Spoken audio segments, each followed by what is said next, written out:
What's up, everybody? It's Charles. Today, I'm joined with Megan from Volkswagen of America, who is the Golf and Arteon product manager. That's right. And check it out. We have the Mark 8 model year 2022 Golf R. So what we're going to be doing today is Megan and I are going to be checking this car out. Also, we're going to take it for a spin on one of America's most iconic areas to drive.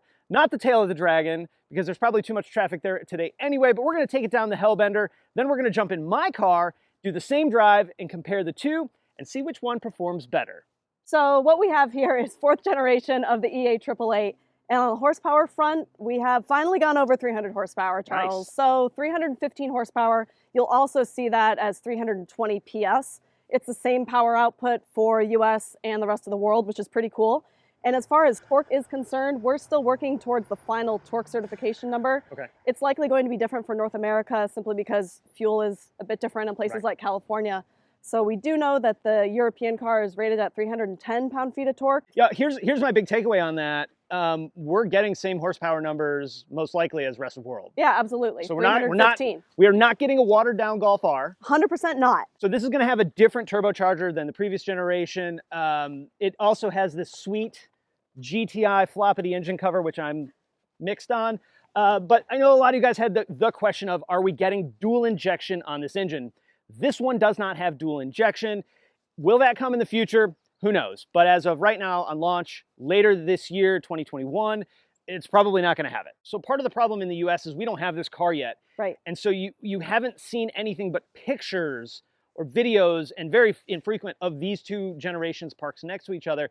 And you really can see how that became this and how they favor each other. Right. And I'll tell you, and I said this about the GTI, it's way better looking in person than it is in every picture, in every video that I've seen to date. Totally agree. And that is all awesome, and those numbers are cool, and all the pedestrian stuff is really, really neat. But the most important thing, I want to drive it. Me too. One. And two, I think this is going to probably be, my prediction, I haven't driven this car yet, except to park it right here from over there. I think this is going to be the best driving out-of-the-box R yet to date. This also does have a torque vectoring rear diff, so that alone should completely change the behavior of the car over this car. Not only that, the horsepower numbers stock on this car are very close to what my car is. Mine's probably about 15 more horsepower than this one is. And I drove my car pretty good yesterday, so I'm excited to see what this one does. All right, so we are inside the Mark 8. Seats, awesome. You like them? These are different seats that we're going to get in the US. We're going to get leather. These are cloth, I think. These are cloth Alcantara. So if you guys think these cloth Alcantara seats are cool, let us know in the comments, actually. I want to hear. Yes. But shape-wise, yeah, these are the seats we're going to get. So very much a throwback to like my Mark IV Yeah. R32, where it comes up and does this, and it's all one piece, so if you put a camera on the little headresty deal, you can't do that. More importantly, though, we're going to drive. And what's going to happen is Megan's going to talk about this car for a couple of reasons. One, she knows way more about this car than I do. Two, I'm going to be driving, and these are the kind of roads where you have to pay hyper close attention, so for safety purposes, that's what's going to happen. And let's ride. Mark 8, a lot of people saw the car online and they said, oh, that's just a facelift from a Mark 7.5, right? And or it's a Tiguan. Right, or it's a Tiguan. And I find those comments to be almost entertaining, because this car is absolutely not a facelift from a Mark 7. It's an evolution of the MQB platform. That the Mark 7 was the first car, obviously, to be on that platform. Mark 8's a total evolution. It's brand new from the ground up. And one thing you mentioned in the opening is you mentioned the torque vectoring rear diff. Mm-hmm. So in the past, we had a Haldex focused or a Borg-Warner based rear diff, right? Now it's made by a company called Magna, which you've probably heard. So in the past, with a Mark 7 with all-wheel drive, you could send up to 50% of the available power to the rear axle, but that's where the story ended. Right. What's super cool about torque vectoring with the Magna diff is you still send that same 50% maximum to the rear, but now up to 100% of that power that's been sent to the rear axle can go to an individual wheel. So that's one of the things that allows the Mark 8 Golf R to have drift mode, which is... Tell us about drift mode and why we're not going to test drift mode. Drift mode is a legitimate feature that allows the car to go into a full drift, which is pretty cool considering this is a front-wheel drive biased all-wheel drive system. Right. So I truly think that the Mark 8 Golf R is the best of all worlds, because you can kind of have that party trick of drift mode. So this car does still have launch control, by the way, which is activated a lot the same way it was on the Mark 7 and actually previous Golf Rs and GTIs. But yeah, drift mode is something super cool if you have the chance to be out on a track and you are an experienced driver and you know how to drift. That's what I gotta say, right? But it is something that's special to the Mark 8. One thing that you might have noticed on the steering wheel, Charles, when we were at a rest was how we've got these super cool haptic controls on the steering wheel. I know we talked a hot topic. Hot topic, but really fun. And it's one of those slight learning curves, but to me, after having spent time with it in the new 2021 Arteon and now in the new Mark 8 GTI and Golf R, I don't want a steering wheel with normal push control buttons ever again. These are really cool. So if you've used back when Apple devices had the home button and the home button had a feedback to it when the phone was on. It's the same thing with the steering wheel. And with the volume control and the track control, you can either slide your thumb across to change volume or track, or you can just press once and you get an actual feedback and a little bit of an audible feedback as well, which is pretty cool. You also might notice that there's a blue R button on the steering wheel, which is exclusive to the Golf R. It shortcuts you to race mode, and it shortcuts you to being able to turn on drift mode or the track mode as well, which is a nice shortcut to have. Also with the DSG models, you've got much larger flappy paddles to upshift or downshift, which you'll notice are significantly larger than Mark 7 and larger than the Mark 8 GTI as well. So the Golf R does have its own steering wheel compared even to GTI. One thing that comes up a lot is, look at the big spoiler on the Mark 8 Golf R, are we gonna get that? Look at those, those new 19-inch wheels, are we gonna get those? Look at the cross-drilled front brake rotors.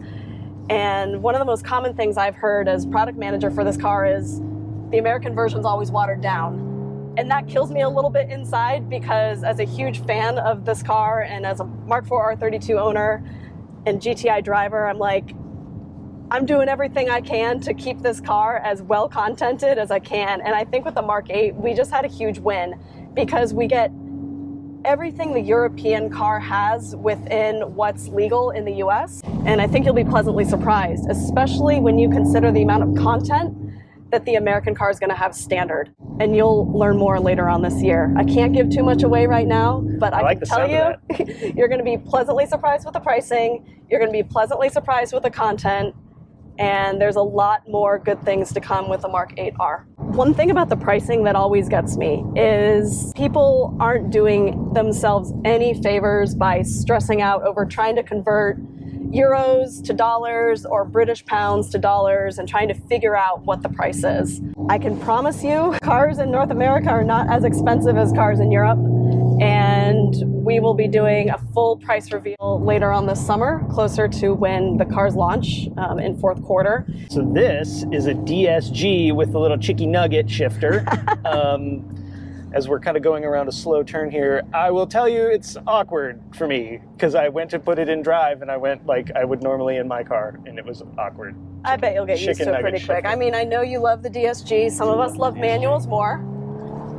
One thing we got to do to make this car right, because it is a Golf R, is offer it in both transmissions. And I think that was one of the biggest misconceptions about the Mark 8 when photos of it first started showing up after the European reveal, as everybody saw, as you call it, the chicky nuggy shifter and the DSG, and they're like, oh man, this car only comes with DSG, I'm out. But what's really cool is North American market does indeed get a 6-speed manual as well as a 7-speed DSG. And I will say that we are the only region in the world to get both transmissions for a Golf R. So if that isn't kind of a cool win for North America, I'm not sure what is. So you can have either your flappy paddle chicky nuggy shifter, or you can row your own gears and save the manuals. The choice is yours, just like it was. That better be a t-shirt someday. Just like it was with the Mark 7.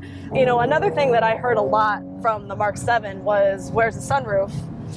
With the Mark 7 body, some people don't realize this, but we homologated the e-Golf body with the Golf R body out of Wolfsburg, and the e-Golf was 4-door only and no sunroof. So that's what the Mark 7 Golf R was as well, 4-door only, no sunroof. However, now that things are different with worldwide production of both GTI and Golf R being out of Wolfsburg, so all of our American GTIs and Golf Rs are coming out of Wolfsburg. Same with Canada, of course.